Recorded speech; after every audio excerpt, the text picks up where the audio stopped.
Okay. Telugu వాళ్ళు నాకు ఇబ్బందులు పెడుతుంటారు అక్కడ? తెలుగు వాళ్ళని ఏమి ఇబ్బంది పెట్టరు. ఓకే. ఇబ్బంది అంటే ఇదే ఇళ్లలో ఏదన్నా ఉంటుంది. ఇప్పుడు నువ్వు నీ ఇంట్లో నేను డ్రైవర్ అయితే నీ ఇంట్లో ఏదైనా ఇబ్బంది ఉంటే నన్ను అంతే. బయట వాళ్ళు ఎవరు వచ్చి నేను ఇబ్బంది పెట్టరు. ఓకే. బయట కోయటి వాళ్ళు వచ్చి ఇబ్బంది పెడితే మా కోయటి పోయి వాళ్ళతో రచ్చపడతాడు. అట్లా ఉంటుంది. ఓకే. అంటే అక్కడ ట్రావెలింగ్ ఎలా ఉంటుంది? మీరు డ్రైవర్గా చేస్తారు కదా అక్కడ, ఎలా ఉంటుంది అక్కడ driving? Traffic rules and regulations కానీ ఏ విధంగా ఉంటాయి? పర్ఫెక్ట్గా ఉంటాయి. ఎక్కడికైనా మిస్టేక్ చేసినా కెమెరాలు రెడీగా ఉంటాయి. అక్కడ ఊరికే జైలు వేస్తారంట కదా? ఊరికే అంటే అక్కడ చిన్న మిస్టేక్ ఏమైనా చేస్తే దొంగతనము, లంజరికము ఇట్లాంటి వేస్తే బేహసరు లోపల. ఓకే. చిన్న దొంగతనం చేసినా అయిపోయాయి. చిన్నది ఏది ఎత్తుకున్నా అయిపోయింది. దొంగ పెద్ద దొంగ వేస్తారు. ఓకే. ఎవరైనా వెళ్ళారా అట్లా మీకు తెలిసిన వాళ్ళు జైలుకి? చాలా మంది ఉన్నారు. నాకు తెలిసిన వాళ్ళు తెలియరు. చాలా మంది ఉన్నారు జైల్లో ఉన్నారు కదా. అవును, తెలుగు వాళ్ళు కూడా ఏ జైల్లో పోయినా మనల్ని కలుస్తారు అంటూ ఉంటారు. ఈ నడవన కానూన్ అని ఒకటి పెట్టినారు. అంటే కానూన్ అంటే చాలా ఏళ్ళు జైల్లో ఉండి వాళ్ళందరినీ రిలీఫ్ ఇస్తాను అనమాట. మన ఇండియా కానూన్ అని వాళ్ళకి పెడుతుంది. జైల్లో ఎవరైతే ఉన్నారో వాళ్ళందరినీ పంపిమని చెప్పి సమావేక్షాలు పెడతారు అనమాట. ఈ నడవనే పెట్టినారు అది. అవును, చాలా మంది వచ్చారు ఇండియాకి. అవును, అట్లా పెడతా ఉంటారు అప్పుడప్పుడు. అంటే ఒక తెలుగు వాడిగా అక్కడ తెలుగు వారి కష్టాలు కానీ వాళ్ళ బాధలు వాళ్ళ ఇబ్బందులు చూస్తూ ఉంటే నీకేమనిపిస్తూ ఉంటుంది అన్న? ఈ కోవిడ్ వద్దురా నాయన అనిపిస్తుంది. స్టార్టింగ్ అలా అనుకున్నారా? ఎగ్జామ్ మా అమ్మ 14 ఏళ్ళు ఉంది సౌదీలో. అంటే కోవిడ్ అవతల సౌదీ. అవునా? సో అదంతా ఒకటే. సౌదీలో 14 ఏళ్ళు ఉంది. నేను అంత పిల్లోడిని. అప్పుడు వదిలేసిపోయింది. అందరూ మీ అమ్మ చచ్చిపోయిందిరా, ఫోన్ చేద్దాం సరిగా. ఫోన్లు ఉండేవి కాదు అప్పుడు, ల్యాండ్ ఫోన్లు ఉండేవి. సో మీ అమ్మ చచ్చిపోయింది అని బాధ పెట్టేవాళ్ళం. అమ్మ 14 ఏళ్ళు ఉంది అక్కడే. వదిలిపెట్టి వెళ్ళిపోయింది. వదిలిపెట్టిందంటే ఇంకా బతుకుదురు కోసం పోయింది. అక్కడ వాళ్ళు చాలా ఇబ్బంది పెట్టినారు. హౌస్ అరెస్ట్ చేసినారు, రూమ్ లో వేసి అన్నం పెట్టకుండా సరిగా. మా అమ్మని సిగరెట్లతో కాల్చి చాలా ఇబ్బంది పెట్టినారు మా అమ్మని. అక్కడ కువైట్ లో, సౌదీలో. ఓకే. సౌదీ చాలా మంచి కంట్రీ అనమాట. ఈ కువైట్ కన్నా కొద్దిగా బెస్ట్ అక్కడ. కానీ అక్కడే ఎందుకు మా అమ్మని చాలా ఇబ్బంది పెట్టినారు. మళ్ళీ మా అమ్మ 14 ఏళ్ళు అంత ఇబ్బంది పడి ₹1 కూడా చాలా ఇంటికి. కానీ మళ్ళా సౌదీకి పోయింది మా అమ్మ. అదే ఆ ఇంటికి కాదు, వేరే ఇంటికి. ఇంకా మా అమ్మ డేర్ చూసుకుంది. ఓకే. ఓకే. అంత ఇబ్బందులు పడ్డా కూడా మళ్ళీ పోయింది సౌదీకి, వేరే ఇంటికి. అంటే డబ్బు. ఓకే. అంటే అమ్మ చిన్నప్పుడే మిమ్మల్ని వదిలిపెట్టి వెళ్ళిపోయింది అని చెప్పి చెప్తున్నారు. అంటే ఇంట్లో ఎంతమంది ఉంటారు అన్న మీరు? 2 అక్కలు, ఒక చెల్లి, నేను. అందరికి పెళ్లి అయిపోయినాయి ఇప్పుడు.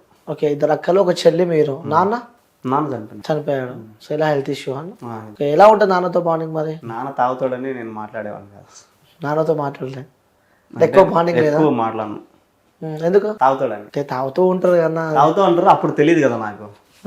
సో ఆయన పోయిన తర్వాతే తెలిసింది ఆయన విలువ. అంటారుగా, ఉన్నప్పుడు వాల్యూ తెలియదు, ఒక మనిషి మన చేజారిపోయినాక ఆ మనిషి వాల్యూ ఏదో తెలుస్తుంది అని చెప్పి. అందుకే నేను మా అమ్మని కాపాడుకోవాలి. ఏమంటుండేవారు నాన్న ఇప్పుడు మరి మీతో? సో నాన్న కూడా అటు వెళ్ళిండా? స్టార్టింగ్ లో చెప్పారు నాన్న మమ్మీ మొత్తం అక్కడే. అంటే మీ మదర్ ఇక్కడ నుంచి వెళ్ళినప్పుడు నాన్న మీతో ఉండేనా? ఉన్నాడు. ఓకే. మా నాన్న వెళ్ళకుండా అమ్మని పంపించారు మరి?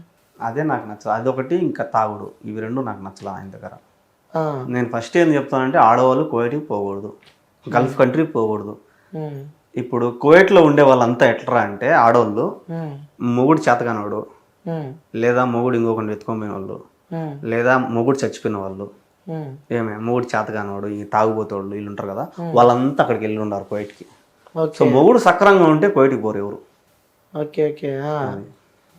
సో మా నాయన కూడా సేమ్ ఆ ప్రాసెస్. ఆయన తాగుబోతాడు కాబట్టి మా అమ్మ పోయింది. బాధ అనిపిస్తూ ఉంటుంది అన్న?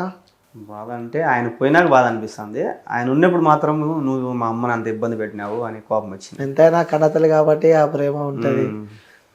అంటే నాన్నపై కూడా ప్రేమ ఉంటుంది. అంటే ఎప్పుడు నాన్నతో ఎప్పుడు గొడవ అవుతుండేదా మీకు? గొడవ నేను మాట్లాడను అసలు మాట్లాడను నాన్నతో. అంటే తెలుగు వచ్చినప్పటి నుంచి మాటలు బంద్ చేసినాం అనమాట. అంటే ఆయన ఆమెను పెట్టిన ఇబ్బందులు అట్ట చూసినాను అనమాట. నా కల్లారా మా అమ్మని ఇబ్బందులు పెడతా ఉంటాను. సో అందుకు నేను అంతగా మాట్లాడాను కాదు. ఏమంటే ఏమైనా తిన్నామంటే తిన్నా అంతే.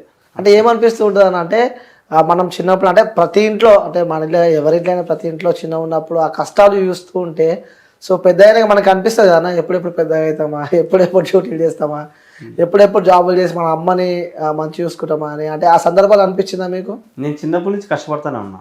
చిన్న ఉన్నప్పటి నుంచి నేను 6th క్లాస్ మా అమ్మ పోయింది, నేను 5th క్లాస్ ఉన్నప్పుడు మా అమ్మ పోయింది. ఇంకా 6th 7th నుంచి నేను చేయని వ్యాపారం లేదు, చేయని పని లేదు, అన్ని పనులు చేసిన. ఈ పని అని లేదు, మొత్తం అన్ని పనులు చేసిన. కూరగాయలు అమ్మినా, మామిడికాయలు అమ్మినా, జ్యూసులు అమ్మినా, రోడ్ల మీద చపాతీలు వేసి అమ్మినా, అన్నీ చేసిన. మొత్తం ఈ పని అని లేదు. మెకానిక్ షెడ్లలో పని చేసిన, ఆటో దోలినా, కార్ దోలినా, లారీలు దోలినా, అన్నీ అయిపోయినాయి. చిన్న ఏజ్ ఉంటే కష్టాలు పడుకుంటూ వచ్చినారు. అన్నీ అయిపోయినాయి. ఎలా అన్న అంటే ముగ్గురు ఆడపిల్లల పెళ్ళిళ్ళు అయిపోయినా, ముగ్గురు అయిపోయినా? అన్నీ మా అమ్మే చేసింది. పాప సూపర్ అన్న తల్లి. ముగ్గురు పెళ్ళిళ్ళు కంప్లీట్ అయిపోయినాయి. ఇప్పుడు అమ్మ ఇక్కడ ఉంది మరి? అమ్మ నా దగ్గరే. ఎలా చూసుకుంటున్నావు మరి అమ్మని? ఇప్పుడైతే బంగారంగా చూసుకుంటున్నా. అంటే ఒకప్పుడు నా దగ్గర ఏం లేదు కదా, సో ఆమె కూడా నాకు హెల్ప్ చేస్తా ఉంది అనమాట. ఇప్పుడు నా దగ్గర ఉంది, సో ఇప్పుడు నేను బంగారంగా చూసుకుంటాను. ఓకే, ఉన్న దాంట్లో ఎంతైనా అన్న అంటే వాస్తవంగా ఒక ఆడపిల్ల పెళ్లి చేయాలంటే అంత ఈజీ కాదు. మొగోడు చేతులు ఎత్తేస్తే ఆడది పెళ్లి చేయాలంటే చాలా కష్టం. అవును. అట్లాంటిది ముగ్గురి పెళ్లి చేసింది. తెలుగున్నప్పుడు చేసిందా? తెలుగు ఉన్నప్పుడు చేసిందా? నీకు ఇక్కడ చిన్న ఉన్నప్పుడు చేసిందా? నాకు పెళ్ళి అయిన తర్వాత మా చెల్లెలు కూడా మా అమ్మాయి చేసింది. నాది లవ్ మ్యారేజ్. ఓ, లవ్ మ్యారేజ్. అవి చూస్తూ ఉన్నా వీడియోస్. ఎలా అన్న లవ్ మ్యారేజ్ అంటే ఫస్ట్ ప్రపోజ్ ఎవరు చేసారు? అఫ్ కోర్స్ అబ్బాయిలే చేస్తారు. అమ్మాయి. ఓకే, అక్కడ నుంచి ప్రపోజ్ వచ్చింది. ఏ ఏజ్ లో వచ్చింది? నాకు అప్పుడు 18 ఏళ్ళు, మా పాపకి 13. చిన్న వయసులో పెళ్లి చేసుకున్నాం మేము. ఓకే, ఇష్టపడి పెళ్లి చేసుకున్నారు. సేమ్ క్యాస్ట్ అంతా? Same caste. ఓకే, పెద్దల పెళ్లి చేసుకున్నారు. అందరిని నేనే ఒప్పించిన. గుండె గట్టిదంటావు. ఒప్పించి పెళ్లి చేసుకున్నా అంటారు. ఓకే, అంటే మొన్న మీరు కువైట్ నుంచి రిటర్న్ వచ్చేటప్పుడు సర్ప్రైజ్ చేసినారు. లిటరల్లీ చెప్తున్నా, ఆ వీడియో చూస్తే నిజంగా చెప్తున్నా ఆసమ్. అట్లా అంటే నేనైతే రిపీట్ చేస్తూ చూసిన అనమాట. క్రేజీ మస్తు అనిపించింది. నువ్వు ఏడ్ చేసినావు అన్న? మా అమ్మని చూస్తే నాకు మా నాన్న అంటే చేతకాక నేను వదిలేసుకున్నానేమో, ఏమి కూడా ఆడ మిస్ అవుతుందేమో అని ఒక భయం వేసేసింది నాకు. అందుకు ఏడుపు వచ్చేసింది. కొద్దిసేపు ఆమెతో మాట్లాడదాం అనుకున్నా నేను, ఎవరు అది ఇదని. అవును, చూసిన. కాలే. అమ్మ ఇంకా మీ అందరు పెళ్లిళ్ళు చేసినా కూడా ఇంకా పని చేస్తుంది. ఆమెకు చెప్తే విననే తెలుసా, ఇప్పుడు కూడా వినదు. నేను చేయాల్సి అసలు వాళ్ళ అమ్మ ఇప్పుడు బతికే ఉంది. ఇంకా 100 ఏళ్ళు దాటి ఉన్నాయి. ఆమె కూడా ఇప్పుడు పని చేస్తాను. వీళ్ళందరికీ అదొక జమ్లా అయిందన్నమాట. అట్లా స్ట్రాంగ్ అనమాట. అదే మొన్న మీ సర్ప్రైజ్ వీడియోలో కూడా అమ్మ ఐరన్ చేస్తూ ఉంది. సడన్ గా షాక్ అయిపోయింది. అంతా జల్దీ గుర్తుపట్టేసింది. నేను తీసేసిన కదా, ఎడ్ చేసిన కదా. అవో ఏడ్చారు, చూసిన వీడియోస్. చాలా మంది కూడా కింద కామెంట్ చూస్తుంటే చాలా ఎమోషనల్ అయిపోయారు ఆ వీడియో చూస్తూ ఉంటే. ఫస్ట్ మీ అక్క దగ్గరికి వెళ్ళారు కదా? అక్క అంటే ఆ నుంచి రావడము చెన్నై నుంచి కదా వచ్చేది. సరే ఇంకా పోతా అక్కడే కదా, తిరుపతిలోనే కదా అని చెప్పి అక్క దగ్గరికి వెళ్ళిన. అక్క కూడా ఎంత ఎమోషనల్ అయిపోయింది అన్న. అక్కకి రాత్రి ఫోన్ చేసిన, అంటే మామూలుగా కెమెరా ఆఫ్ చేసి వీడియో కాల్ చేసి బ్లాక్ చేసేసి, నేను కింద ఉన్నా రాక, మీ ఇంటి కింద ఉన్నా అని చెప్పిన. పరిగెత్తుకుంటూ వచ్చింది అప్పుడు రాత్రి. మళ్ళీ కెమెరా ఓపెన్ చేస్తే రూమ్ లోనే ఉన్నా. రాత్రి ఫోన్ చేసి మాట్లాడినా, పొద్దున్నే వచ్చి ఇక్కడ ఉండవు. షాక్ అయిపోయింది అక్క. నిజంగా అది కూడా క్రేజీ అనిపించింది. తర్వాత మీ చెల్లెలు, మీ ఇంట్లో వైఫ్ పక్కన. ఇంకా మా చిన్నక్క ఉంది, కానీ మా చిన్నక్క కడప అనమాట. ఫోటో పెట్టారా? చిన్నక్క మిస్ అయినా అప్పుడు. ఓకే, ఫోటో అయితే పెట్టారు కదా, చూసిన తర్వాత నెక్స్ట్ రిప్లై ఏమొచ్చింది అంటే చాలా మంది క్వశ్చన్ మార్క్. అది ఫోటో పెట్టాడు కానీ ఆపేసారు అనుకుంటా మీరు. అంటే ఆ అక్క మళ్ళీ ఫోన్ చేసింది, దాన్ని నేను తీలాగిపోయిన వీడియో. ఓకే, సో అంటే కష్టపడుకుంటా పని చేసుకుంటా, అంటే ఈ లైఫ్ ఎలా అనిపిస్తుంది అంటే ఈ జన్మ అంటే కొంతమంది భయపడతారు, ఇబ్బందులు వస్తున్నాయి అంటే భయపడి అక్కడికి లైఫ్ ఎండ్ చేసుకుంటారు కొంతమంది. సో సూసైడ్ అటెంప్ట్ చేసుకుంటారు. అరే ఇన్ని కష్టాలు నాకే వచ్చినాయి అని చెప్పి కూడా ఇబ్బందులు పడి ఆ సూసైడ్ కానీ, సో సంథింగ్ ఇక్కడ యాక్సిడెంట్ కానీ ఏదో ఒకటి చేసుకుంటూ ఉంటారు. అలా మీకేమనిపిస్తుంది అంటే మీరు కష్టపడి చిన్నప్పుడే అంటే నాన్న సపోర్ట్ లేకుండా మదర్ సపోర్ట్తోనే ముగ్గురు అక్కల పెళ్ళిలో ఒక చెల్లె, సో ఈ అన్నీ తలుచుకుంటే ఏమనిపిస్తూ ఉంటుంది మీకు? ఒకసారి నేను కూడా చచ్చిపోదాం అనుకున్నా కదా. మీరు కూడా సూసైడ్ అటెంప్ట్ చేసుకోవాలా అనుకున్నా. ఎందుకురా ఈ జీవితము, ఎందురా ఇది అని అనిపించింది.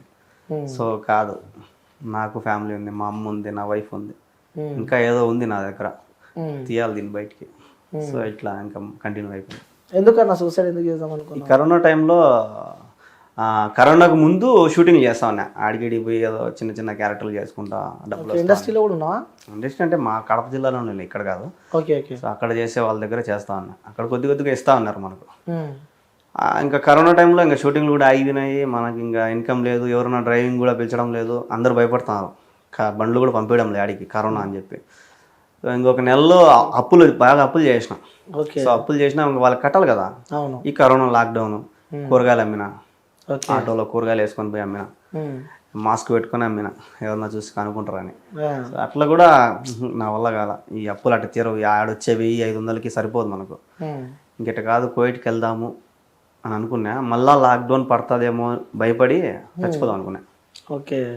అప్పుడు మాత్రం కొద్దిగా ఆలోచించిన, వద్దు బతకాల, సాధించాలా. అంటే అలా ఆ లైఫ్ మీద విరక్తి కొట్టి ఇక చనిపోదాం, ఇక లైఫ్ ఇక్కడికే అయిపోయింది, ఎండ్ అయిపోయింది అని కూడా చాలా మంది అనుకుంటున్నారు. సో వాళ్ళకి మీరు ఏం చెప్పాలనుకుంటున్నారు? ఎందుకంటే మీరు ఆ రోజు ఆగారు కాబట్టే ఈరోజు ఈ పొజిషన్లో ఉన్నారు. సో ఫ్యామిలీ అంతా సంతోషంగా ఉన్నారు. సో మంచిగా హ్యాపీగా లీడ్ చేస్తున్నారు. ఒక్కవేళ అదే రోజు అది జరిగి ఉంటే సిచ్యువేషన్ ఏ విధంగా ఉండేదన్న? నేను దాన్ని బట్టి ఒకటే చెప్తా, సచ్చి సాధించే కన్నా బతికి సాధించాలి. ఎందుకంటే నేను ఇప్పుడు బతికి సాధించిన, అంతే దానికి ఆన్సర్. బతకాలి, ఇంకా లైఫ్ చాలా ఉంది, ఇంకా చాలా లీడ్ చేయాలంటారు. వన్స్ ఆ రోజు స్టాప్ అయితే మాత్రం ఈరోజు ఇంకా వేరేలా ఉండేది అంటారు. అవును. ఏం చేస్తారన్న మూవీస్? సారథి అని ఒకటి, మన ఎన్టీఆర్ వాళ్ళ అన్న తారకరత్న చనిపోయినారు కదా, అవునా? సో ఆ సార్తో ఒకటి అయింది. ఇంకా 2 సినిమాలు ఇంకా రిలీజ్ కాలేదు. రిలీజ్ కాలేదు. ఏంటి మీ ఆశ, మీ గోల్, మీ డ్రీమ్ ఏంటి? డ్రీమ్ అంటూ ఏం లేదు, డబ్బు బాగా సంపాదించాలి. సంపాదిస్తున్నారు కదా ఇప్పుడు. ఇప్పుడు పోగొట్టిందంతా అది ఎవరు తెలియదు. సో పోగొట్టినా కదా చాలా, అదంతా లాక్కోవాలి కదా నేను. అవును. సో అదంతా లాక్కొని కూడా ఇంకా సంపాదించాలి. అంటే మా ఇంట్లో వాళ్ళు నాయన తేపోనైనా అంటే నా దగ్గర లెక్క లేదు అనే పొజిషన్కి వస్తే చాలు నేను. సూపర్. అంటే అంటూ ఉంటారు చుట్టుపక్కల వాళ్ళు, అరే యూట్యూబ్ నుంచి మస్తు రెవెన్యూ వస్తుంది వానికి ఏందని చెప్పి కూడా అంటూ ఉంటారు. సో మనం ఎంత కష్టపడ్డారో వాళ్ళు ఎవరు చూడరు, సంపాదిస్తున్న ఫుల్ డబ్బు వస్తుందని చూస్తారు. అలాంటి సందర్భాలు ఎప్పుడైనా ఎదుర్కొన్నారా మీరు? చాలా. కువైట్లో ఉన్నప్పుడే ఆల్రెడీ మా ఊర్లో టాక్ వచ్చేసింది 20-30 లక్షలు సంపాదించాడని. అదే 20-30 లక్షలు ఉంటే నేను ఎందుకుంటాడు, అదే మరుసటి రోజు ఇంటికి వచ్చేసింది నేను. చాలా మంది కూడా అన్నారు, ఆ టాక్ వచ్చింది. ఈనాడు కూడా ఒక వీడియో వచ్చింది, వాయిస్ ఓవర్ చెప్పి ఒక వీడియో వదిలింది, ఎవరు ఆమె తెలీదు, ఆ ఛానల్ పేరు అది తెలీదు. సో ఆమె అంటుంది నెలకు 2 లక్షలు సంపాదిస్తున్నాను యూట్యూబ్ నుంచి. నెలకు 2 లక్షలు అంటే ఇంకేమో, నేను ఇంకొక రేపు సంవత్సరంలో ఇల్లు కడతా. ఇల్లు లేదన్న అక్కడ ఇప్పటికి? సొంత ఇల్లు లేదు, రెంట్లోనే ఉంటున్నాను. చిన్నప్పటి నుంచి నేను పని చేస్తాను. నేను 150 రూపాయలతో కట్టినా బాడిగా. ఓకే. హౌస్ రెంట్ 150 రూపాయలతో. 150 రూపాయలు. ఇప్పుడు 3500. ఇంకా చెప్పు ఎన్ని ఏళ్ళ నుంచి కడుతున్నాను? నేనే కడతాను. అది మా అమ్మ మా నాయన చేతి మీద బయలు, నేనే కడతాను. అప్పుడు పని చేసుకుంటే కడుతున్నాను. అప్పుడు కూడా పని చేసుకుంటాను. అంటే చాలా కష్టమే ఇట్లా, అంటే ఈ జనరేషన్లలో ఇట్లా జీవించాలన్నా, ఇట్లా బతకాలి అన్నా బతకలేరు. మేబీ నాకు తెలిసి చాలా మంది బతకలేరు. ఒక 50,000 అప్పు అయితేనే అది ఎట్లా కట్టాలరా బాబు అని చెప్పి కష్టపడుతున్న రోజులు ఇవి. ఇలా యూట్యూబ్ వచ్చిన తర్వాత కొంచెం పర్లేదు అంట. ఇప్పుడు కొద్దిగా పూనుకున్నా, ఇప్పుడే ఒక పిల్లర్ నాటినా, ఇంకా అన్ని పిల్లర్లు నాటి లేపాల. ఎందుకన్నా ఎప్పుడు ఫస్ట్ మీరు యూట్యూబ్ ఎప్పుడు స్టార్ట్ చేద్దాం అనుకున్నారు? నేను ఫస్ట్ యూట్యూబ్లో డబ్బు సంపాదిద్దామని నేను స్టార్ట్ చేయాల. ఏదన్నా మన టాలెంట్ దాంట్లో పెడదాం, ఏదైనా ఛాన్స్ రాదా. ఇప్పుడు నెల్లూరు వాళ్ళు ఈ కొన్ని మూవీ షార్ట్లు తీసుకొని వీడియోలు తీస్తూ ఉంటారు, షార్ట్ మూవీస్. ఈ ఛత్రపతి ఫైట్స్ అంట అవి అంటే, అది స్టార్ట్ చేసిన ఒకసారి. సో అంత రీచ్ రాలా. అంటే సపోర్ట్ ఉండాలి కదా ఫస్ట్ ఆఫ్ ఆల్. మన దగ్గర ఇది ఉండాలా, సపోర్ట్ ఉండాలి. సో 2 లేవు, కానీ ఎట్టొస్తాడు బయటికి రాడు కదా. సో చేసినాము, అన్నీ చేసినాము, షార్ట్ ఫిల్మ్ చేసినాము, అన్నీ చేసినాము, కానీ రీచ్ రాలా. సరే ఈ వ్లాగ్స్ అంటే అసలు నచ్చదు నాకు. ఓకే. కానీ జనాలు లైక్ చేస్తున్నారు. ఫస్ట్ బ్లాగ్ ఏందన్నా? ఫస్ట్ నేను చేసింది కువైట్లో. నేను ఫస్ట్ అందరికి హెల్ప్ చేస్తా ఉన్నా చాలా వరకు. అవును, చూసా, ఒక బాక్స్ లో ఉంది, ఆ బాక్స్ లో స్కానింగ్ పెట్టి కూడా చూపించారు. అది వచ్చి ఇప్పుడు నేను అడుక్కునేలే కానీ అది నేను ప్రజెంట్ చాలా మంది, నువ్వు ఎందుకు కువైట్కి పోతావు, ఇక్కడే ఉండొచ్చు కదా, బండి తీసుకొని కార్ తీసుకొని ఇక్కడే ఉండొచ్చు కదా అని చాలా మంది అడిగితే, నేను సరే అంతమంది నా మీద జాలి చూపిస్తున్నారు, ఎట్లా జాలి చూపిస్తారేమో అని చెప్పి ఒక పోస్ట్ పెట్టినా నేను, అంతే. దానికే వల్గర్గా మాట్లాడేసినారు, నీ ₹1 వద్దురా సాయం అని చెప్పి డిలీట్ చేసేసిన దాన్ని. నేను నాకు వద్దని చెప్పి నేను పెట్టలా, ఆ వీడియో పెట్టలా, నేను డిలీట్ చేసేసాను. ఇంకా ఎలా ఉంటాను నాకు ఇట్లా ఏదో బాక్స్ ఏదో చూపించారు, ఏదో అందులో బట్టలు ఏదో వేస్తున్నట్టు. అది వచ్చి అది ఏరియాకి ఒక బాక్స్ పెడతారు. పేద పిల్లలకి వేరే దేశానికి పోతాయి, ఆ దేశంలో ఉండరు, వేరే దేశానికి పోతాయి అనమాట. మన దగ్గర వేస్ట్ గుడలు కానీ, వేస్ట్ ఏదన్నా బెడ్షీట్లు కానీ అలాంటివి వేసినామంటే వాళ్ళకి పోతాయి అనమాట అవి. సో అవి చేరుస్తారు, దాంట్లో కూడా వేసినా నేను. ఫస్ట్ నేను అయ్యే చేస్తాను, హెల్పింగ్ వీడియోలో చేస్తా ఉన్నా. ఇక్కడ రాజంపేటలో కూడా చాలా వరకు హెల్పింగ్ వీడియోలో చేశాను నేను. చేసిన అవి కూడా రీచ్ లేదు. సో ఇంకెట్ట కాదరా వ్లాగ్స్ చేద్దాం, ఒకసారి స్టార్ట్ చేద్దాం అని చెప్పి కువైట్లో మా బండ్లు ఎన్ని ఉన్నాయి అని చెప్పి ఒక షార్ట్ పెట్టినా. అది సుమారు పోయింది, మిలియన్లో పోయింది. ఇంకా అప్పటి నుంచి స్టార్ట్, ఇదైతే బాగున్నది రా అని. కథ అక్కడి నుంచి స్టార్ట్ చేశారు. సో చాలా మందికి ఒక క్వశ్చన్ మార్క్, ఒక నిజాం అంటారు కదా. సో ఇప్పుడు కూడా మీరు ఇప్పుడు ఒక అమ్మాయి ఏదో వీడియో పెట్టి నెలకి ఇంత సంపాదిస్తుందని, సో వాస్తవంగా యూట్యూబ్ రెవెన్యూ ఎంత వస్తూ ఉంటుంది అన్న నెలకి మీరు? నా జీతం కన్నా ఎక్కువ వస్తుంది. నా జీతం కన్నా జీతం 40 వస్తుంది. 40. ఓకే. నా జీతం కన్నా ఒక 2% 3% ఎక్కువ వస్తుంది అంతే. ఓకే, అంటే ఎగ్జాక్ట్ ఫిగర్ చెప్పకపోయినా ఈ ఎస్టిమేషన్లో వస్తుంది అంటుంటారు. సో ఇప్పుడు ఏ వర్క్ చేస్తున్నారు అక్కడ కువైట్ నుంచి ఇక్కడ వచ్చిన తర్వాత, కడపకు వచ్చిన తర్వాత, రాజంపేటకు వచ్చిన తర్వాత ఏం చేస్తున్నారు వర్క్ ఇప్పుడు మరి? ఇప్పుడు ప్రజెంట్ అయితే ఏం చేయాలి, దీన్ని నడుపుతున్నా. నెక్స్ట్ ఏంది మరి? కారు కొందాం అనుకున్నా, దానికోసమే ఒక హెల్ప్ కూడా అడిగినా, కానీ జనాలు చేసే పొజిషన్లో లేరు. నీకేం కాలు చేతులు బాగానే ఉన్నాయి కదా అని ఉన్నారు. సో కారు తీసుకోవడానికి నా దగ్గర నేను ఎట్లా అంటే, కారు మొత్తం పేమెంట్ కట్టేసాం అనుకో, సో మనకి ఎటువంటి ఇబ్బంది ఉండదు. అదే ఫైనాన్స్ ఇప్పుడు నా దగ్గర ఉండే సగం డబ్బులు దానికి కట్టినాను అనుకో, అది 1 నెల 2 నెలలు కట్టకపోతే దాన్ని ఎత్తుకొమ్ముతారు. సో నేను మళ్ళా కిందికి వెళ్ళిపోతా.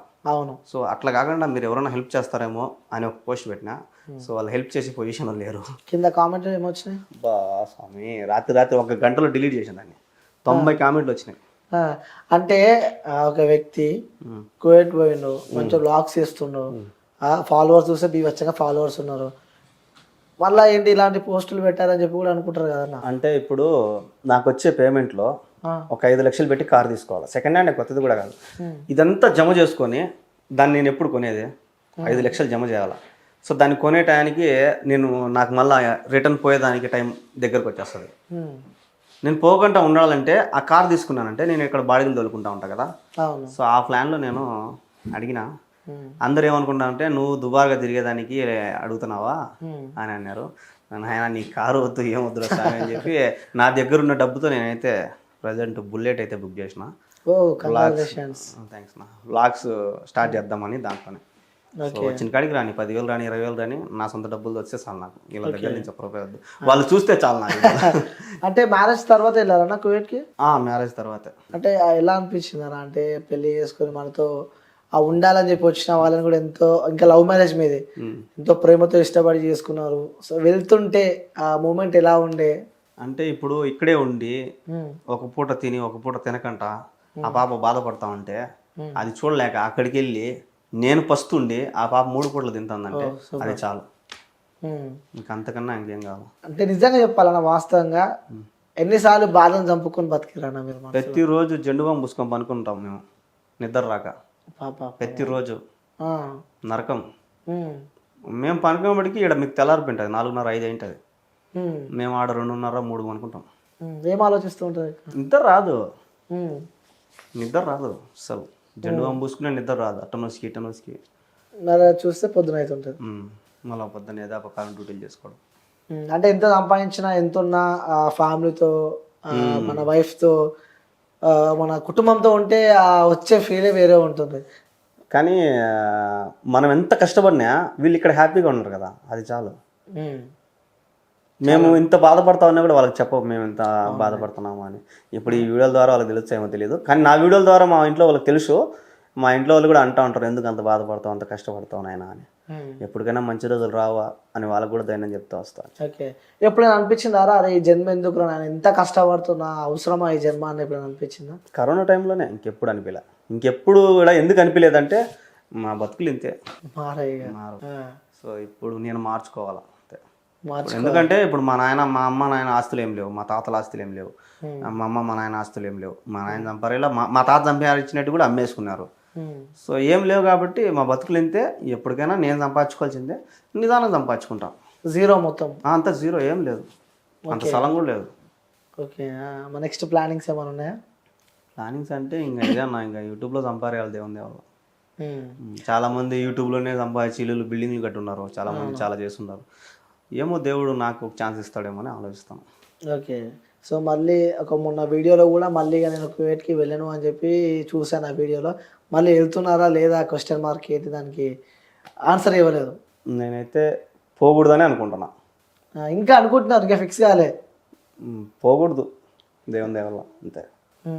పక్కా పోను, గట్టిగా ఇక్కడే గుచ్చుతా జెండా. ఇంకా పరిస్థితులు బాగాలేకపోతే పోవాలంటే ఇళ్ళల్లోగా పోను, ఇంట్లో పనిచేసానికా పోను. సూన్ వీజాలని ఉంటాయి. ఓకే, సో బయట ఎక్కడైనా పక్షిలాగా నువ్వు వ్యాపారం చేసుకోవచ్చు. ఓకే, అది దానికి సుమారుగా ఒక 5-6 లక్షలు ఖర్చు వస్తుంది. అది కూడా.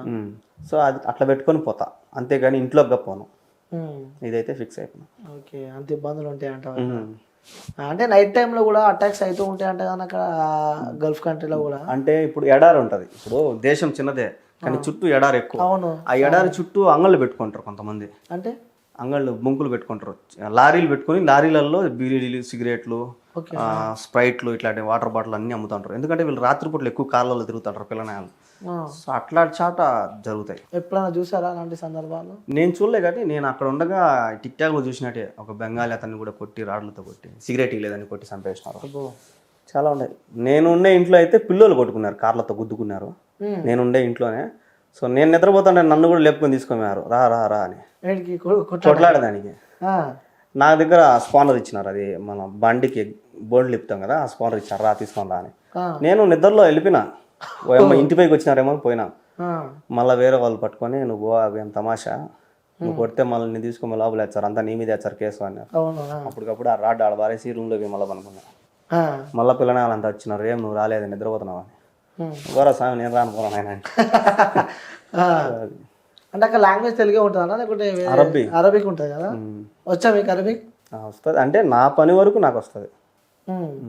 ఇంకోటి మీ బ్లాగ్స్ లో కూడా ఒక వీడియో చూస్తా, మీ బ్రదర్ ఊరు అక్కడ కొట్టే వీడియో కూడా డైరెక్ట్ అంటే అంతా స్ట్రాంగ్ అయిపోయారు మనం పోయి డైరెక్ట్ ఎవర్రా ఎందుకు కొడుతున్నారా మీరు అని చెప్పి కూడా ఆ వ్యక్తిని తీసుకొచ్చి డిక్కిలు తీసుకొని వచ్చారు బ్యాగ్లన్నీ. ఏంటి అంత స్ట్రాంగ్గా అట్లా? అంటే తప్పు చేయనప్పుడు కొడితే మాత్రం నేను ఒప్పుకోను. తప్పు చేయనప్పుడు నువ్వు అసలు చేయకూడదు, నువ్వు ఎవడైనా కానీ తప్పు చేయనప్పుడు చేస్తే నాకు బీపీ రేగిపోతుంది. సో వాడు ఏం చేసినాడు ఏమో, తప్పు చేయలే కదా, వాడు పని చేసేదానికి వచ్చినాడు, నిదానం చేసుకుంటాడు. నువ్వు స్పీడ్ చేస్తున్నావు, నేను స్పీడ్ చేయగలుగుతాను, చేయలేను కదా. సో నా పని నాది, నీ పని నీదే. ఏదో చిన్న మిస్టేక్ పని దగ్గరే వాడిని 2-3 సార్లు కొట్టినాడు. నేను ఆడికి ఓపిక్గా వాళ్ళు కోయేటోళ్ళు కూడా చెప్పిన, కొట్టే మాత్రం నేను ఒప్పుకోను అని. సో ఇంకొకసారి మాత్రం నాకు ఫోన్ చేసి ఇదంతా నొప్పి కానీ బాబాయ్, వాడు నాకు అన్న కొడుకు, ఓకే, వాడికి ఇదంతా నొప్పి కానీ బాబాయ్ రా బాబాయ్ అని ఏడ్చినాడు నాకు. ఇంకా నేను ఫస్ట్ మా కోయేటోడు చెప్పిన, బాబాయ్ మారిగా కొట్టినాడంట, నేను పోయినానంటే వాడిని చంపేస్తానని చెప్పిన. మా కోయేటోడికి చెప్పిన, మా కోయేటోళ్ళు అన్నకే చెప్పిన, నువ్వు పోవద్దులే నేను మాట్లాడతాలే అన్నాడు. నాకు నిద్ర రాలే, ఇంకా వాడు ఏడ్చిందే గుర్తుకొస్తుంది. వీడేమో నేను పోతాలే అన్నాడు, పోయి రూమ్లో పోయి పనుకున్నాడు వాళ్ళ ఇంట్లో కోయేటోడు. వాళ్ళ కొడుకుని కొడితే వాడికి బాధ వేస్తుంది, నా కొడుకుని కొడితే నాకు బాధ వేస్తుంది కదా. బండి వేసుకుని వెళ్ళిపోయినా. వాడికి ఫోన్ చేసిన, వాడు ఆడ ఉన్నాడు రా అని, నిన్ను కొట్టినాడు ఆడున్నాడు రా అని. ఈడే ఉన్నాడు బాబాయ్ అన్నాడు. చక్కగా వెళ్ళిపోయినా. వాడు మా వాడు ఏం చేసినాడు అంటే, నేను అంతా క్యాప్చర్ చేసిన, నేను వాటితో కొట్లాడేది మాత్రం వీడియో తీరా అంటే వాడు భయపడిపోయి సెల్ పెట్టుకునేసినాడు. అక్కడ కొట్లాడే వీడియో రాలే మాకు. రాలా, చాలా మంది అదే అన్నారు, నువ్వు కొట్టినావా, ఏమి నువ్వు వరుసుకున్నావా అని. అవునవునా, నేను చాలా ఘోరంగా పోయినా. కొట్టావా? కొట్టేదానికి పోయినా, చాలా అయిపోయింది, ఇంకా కొట్టుకుంటాం. ఇంకా వాడు భయపడిపోయి సెల్ జోలో పెట్టుకునేసినాడు, కొట్టుకుంటారేమో అని. అది కన్నా తీసిండే సూపర్ ఉన్నాడు, ఇంకా ఇంకా బాగున్నాడు, ధైర్యం ఉన్నాడు జనాలకి. అవును, సో ఇట్లా కూడా చేయొచ్చా సూపర్. అవును, మరి ఏమైనా కాంప్రమైజ్ అయిందా లేకపోతే సెటిల్ అయినారు? సో మళ్ళీ ఇంకొకసారి కూడా జరిగింది. అప్పుడు మాత్రం ఇంకా నేను చెప్పేసిన, ఇంకా నేను వాడిని చంపేస్తానని చెప్పి వెళ్ళిపోయినా వాడి మీదకి. మా వాడిది కూడా కొద్దిగా తప్పులు ఉన్నాయి అనమాట. మా వాడు కూడా అక్కడ కొద్దిగా బెస్క్లో ఉన్నాడు, ఆడ చిన్న చిన్న మిస్టేక్లు చేస్తున్నాడు. సో ఇంకెవరికి ఏం చెప్పలేం కదా. ఇప్పుడు నేను చెప్పినా ముందే, తప్పు లేనప్పుడు మనం చేయకూడదని. కానీ మనవాడిది కూడా తప్పు ఉంది కదా. అవును, జాగ్రత్తగా చేసుకొని ఆయన అని చెప్పి. ఓకే, సో కువైట్ నుంచి ఇక్కడికి వస్తేప్పుడు సో బ్యాగులన్నీ బాగానే చదువుకుర్రు, బాగానే వచ్చిర్రు. సో అనిపించింది అన్న, అరే ఇక్కడ ఇన్ని సంవత్సరాలు పనిచేసిన వెళ్ళిపోతున్నా అని చెప్పి బాధ అనిపించిందా కువైట్ వదిలిపెట్టి వెళ్ళిపోతున్నాను? నేను ఈ ఇంట్లో నుంచి 2వ సారి రావడం ఇంటికి, కువైట్లో ఆ ఇంట్లో నుంచి 2వ సారి రావడము. ఫస్ట్ సారి అయితే మా మేడంకి ఫోన్ చేసి ఏడ్చిన. ఓకే, చాలా మంచిది మా మేడం, ఒక తమ్ముళ్ళలా చూసుకుంటుంది నన్ను. చిన్న మిస్టేక్ చేసినా కూడా ఏం కాదు రాము, ఉండిలే రాము అంటది. సో చాలా నన్ను రాము అంటారు వాళ్ళు, నా పేరు వెంకీ అయితే వాళ్ళకి తిరగదు నోరు, సో రాము అంటారు. అయినా కూడా ఏం తప్పు చేసినా సరే ఏం కాదు నేను పోనీలే సూపర్ అట్లా అంటది. సో అందువల్ల ఆమెను చూసి ఏడ్ చేసిన. సో నేనేమన్నా తప్పు చేసింటే క్షమించి మామ అని చెప్పి, ఏం కాదు రాము నువ్వు పోయిరా జాగ్రత్తగా, నువ్వు మళ్ళీ వస్తావు అని చెప్పి పంపించింది. అప్పుడు మాత్రం ఏడ్చిన, 2వ సారి మాత్రం ఏడ్చలా, జస్ట్ గట్టిగా అయిపోయింది. ఇక ఎప్పుడెప్పుడు మన ఇండియాకి వస్తున్నానే ఉన్నట్టుంది. సో అలా నీతో పాటు ఫ్రెండ్స్ కూడా వచ్చినట్టున్నారు కదా? మా ఫ్రెండ్ అశోక్ ఉన్నారా, వెళ్ళిపోయారా? ఉన్నాడు. ఓకే, మళ్ళీ వెళ్తున్నారా? అతను కూడా అతను వెళ్తాడు, అతనికి చాలా ఘోరం ఇల్లు, కానీ వెళ్తాడు పరిస్థితులు. అసలు డైలీ టమోటా అన్నం పెడతారు ఆ పిల్లడికి అయితే. ఓకే, టమోటా అని డక్కూస్ అంటారు దాన్ని, లిక్విడ్ అది అమ్ముతారు. ఆ కెమికల్స్ వేసి టమాటో తయారు చేస్తారు, అన్నంలో వేసుకొని తీసుకొని తినడమే. అది ఎక్కువ తింటారు. అది డైలీ ఆ పిల్లోడికి అదే పెడతా ఉన్నారు. అవును. ఫుడ్ ఎట్లుంటుంది అన్న కరెక్ట్ గుర్తు చేసిన. అక్కడ ఫుడ్ ఎట్లా ఏ విధంగా ఉంటుంది? ఎక్కువ ఏం తింటారు అక్కడ? కుబూస్ అని ఒకటి ఉంటుంది, రొట్టె మనం చపాతి అట్ట వాళ్ళకి కుబూస్ నూనె ఉండదు దానికి, ఓకే. కుబూస్ నిప్పులు పెట్టి కాలుస్తారు అనమాట. అవి ఎక్కువ తింటారు. ఇంకా రైస్ అంటావా బాస్మతి రైస్, మొత్తం బాస్మతి రైస్.